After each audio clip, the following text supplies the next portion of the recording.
আজ চৈত্র সংক্রান্তি।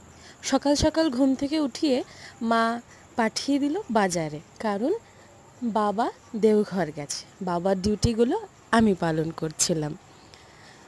বাজার থেকে বলল সব কিছু অল্প অল্প নিয়ে আসবি, পাঁচন রান্না হবে আজ। আমাদের বাড়িতে হঠাৎই সকালবেলা এই দাদুটা চলে এসেছেন কিছু খাওয়ার জন্য। খিদে পেয়েছেন ওনার, এসে বলছে একটু খেতে দাও রুটি টুটি। তো মা চিড়ে, দুধ, দই, মুড়ি খেতে দিল, প্রাণ ভরে উনি খেয়েছেন। আমি সবজিগুলো কেটে নিচ্ছিলাম যা যা লাগবে, তারপর মা কড়াইতে চাপিয়ে দিল পাঁচন রান্না।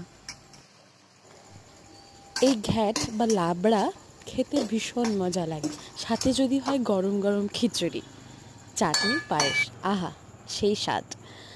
লেবু, লাল শাক, উচ্ছে আলু ভাজা, মিষ্টি, সাদা ভাত, আম টকের ডাল, আর পাঁচন মানে ঘ্যাট, শেষে দই। আজকের স্পেশালিস্ট পাঁচন, ঘ্যাট বা লাবড়া। কেমন লাগলো সবাই বলবে। সবাই খুব ভালো থাকবেন। চৈত্র সংক্রান্তির অনেক অনেক শুভেচ্ছা।